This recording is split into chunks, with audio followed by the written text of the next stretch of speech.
Hello, I'm CK, and welcome to my Mythic Spires of Ascension dungeon guide. This 4-boss dungeon is located in the northeast portion of Bastion. As always, timestamps can be found in the description below for each boss and notable trash. Let's get started. The first boss you'll encounter is Kintara and Azul. Kintara, the main boss, will have a deep connection with her bird, Azul. If you stand in the beam that links them, you'll gain a stacking dot, so make sure you don't stand in the beam. Kintara has a frontal cleave, so as the tank, make sure she's pointing away from the group. Azul's cannot be tanked as it will just fly around the room randomly. They do share a health pool, so cleave when you're able to, but it's not a priority. The first main ability is called Attenuated Barrage.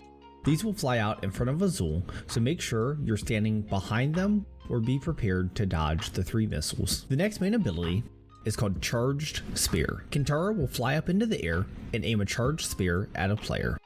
This player should move away from the group as the spear will deal damage and leave a void zone on the floor. The second boss is Ventunax. This is a tank and spank encounter that adds more mechanics to dodge the longer the fight takes. This fight consists of 2 main abilities.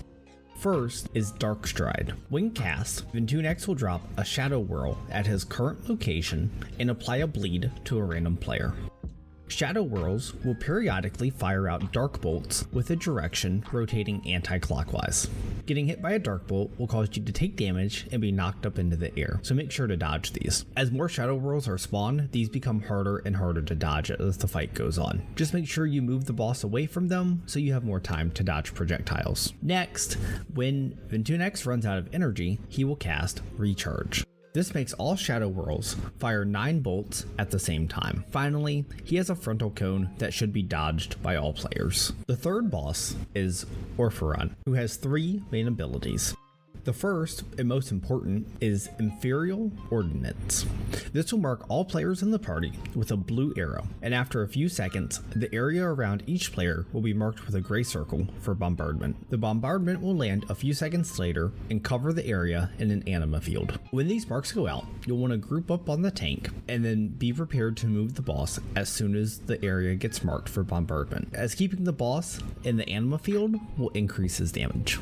For the second cast of Imperial Ordnance, make sure you don't drop these in melee range as the boss will immediately hit into phase 2. In phase 2, the boss will cast Drained, taking 100% bonus damage and begin to regenerate his anima. Each anima field that was placed earlier will turn into anima orbs and then rush toward the boss. Players should soak these orbs before they reach the boss to extend the phase. However, soaking an orb stacks a debuff on you and deals damage to all members in the party, so make sure you communicate with your team to ensure that all orbs are soaked, or use an immunity to soak multiple orbs all at one time. His final main ability is called Purifying Blast, which will target a random player, and this player should spread out from others until the ability has fired.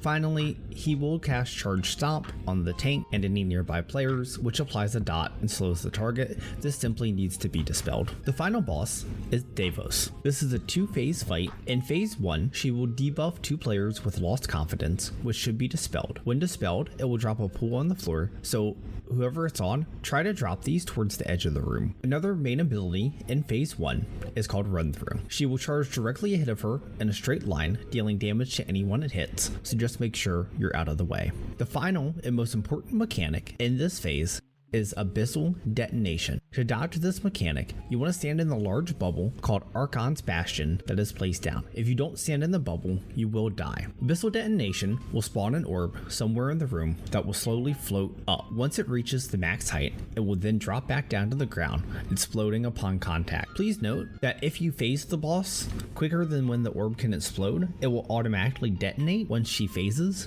so make sure that you're in the bubble at all times. Phase 2 will occur at 70 and 30% health. Devos will become untargetable and will begin activating the anima conduit. This will summon 5 anima orbs that needs to be picked up by the group and returned to the anima conduit in the center of the platform. You can only carry 1 anima orb at a time, and you don't need to click anything. While trying to grab the anima orbs, you'll be pushed in a direction due to some wind and have void zones pushed toward you as well. Try to avoid these as much as possible, but you will get hit by some. Healers will have passive AoE damage to heal through, and can dispel the lingering doubt dot to remove some of the damage. Once all 5 orbs have been returned, a player may click on the conduit and equip the spear. The player will then be put into a vehicle targeting UI. In the Spirit Devos, you can miss the spear and you will have to repeat this phase. If the spear hits Devos, it will deal 10% of her health and she'll land and start phase 1. Rinse and repeat these 2 phases until the boss is dead. Now, let's discuss the notable trash you'll come across. First up, the Forsworn Mender.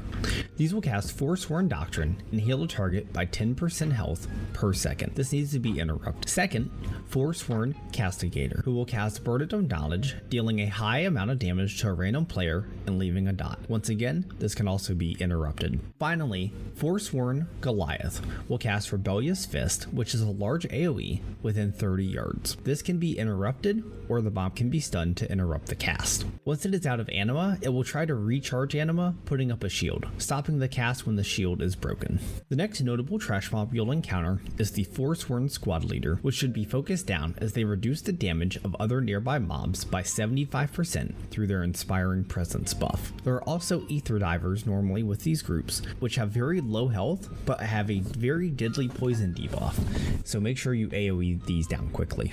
Next up, we have the Forsworn Warden, which will cast Greater Mending and should be interrupted to prevent a heal, and the Forsworn Justicar, who will cast Forced Confession, which leaves a nasty dot on a player. This can be interrupted, but if a cast gets off, that player should spread out from the group as they will expel orbs every 3 seconds. Finally are the 3 mini bosses before Devos. First, you have Lachesis, who cast Oppression.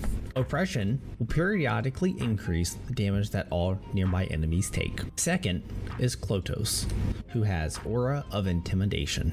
This will stack a damage over time effect on all enemies until the mob is dead. Finally, you have Astronos, who has Wicked Blade. Wicked Blade will throw a ricocheting blade at marked targets and explode upon contact with any player. This will also leave a bleed. These mini bosses should be killed one at a time, as once you kill one, the other 2 heal for full health, and make sure you let the debuffs drop off in between each one so damage does not get too out of hand. I hope you found this guide helpful. If you're interested in more guides, I will be posting all Mythic dungeons and raid encounters on this channel, so make sure you hit that subscribe button and click the bell icon to never miss when a video goes live. Leave me a comment below letting me know how I can further improve these videos for future content. Thank you, and I'll see you next time.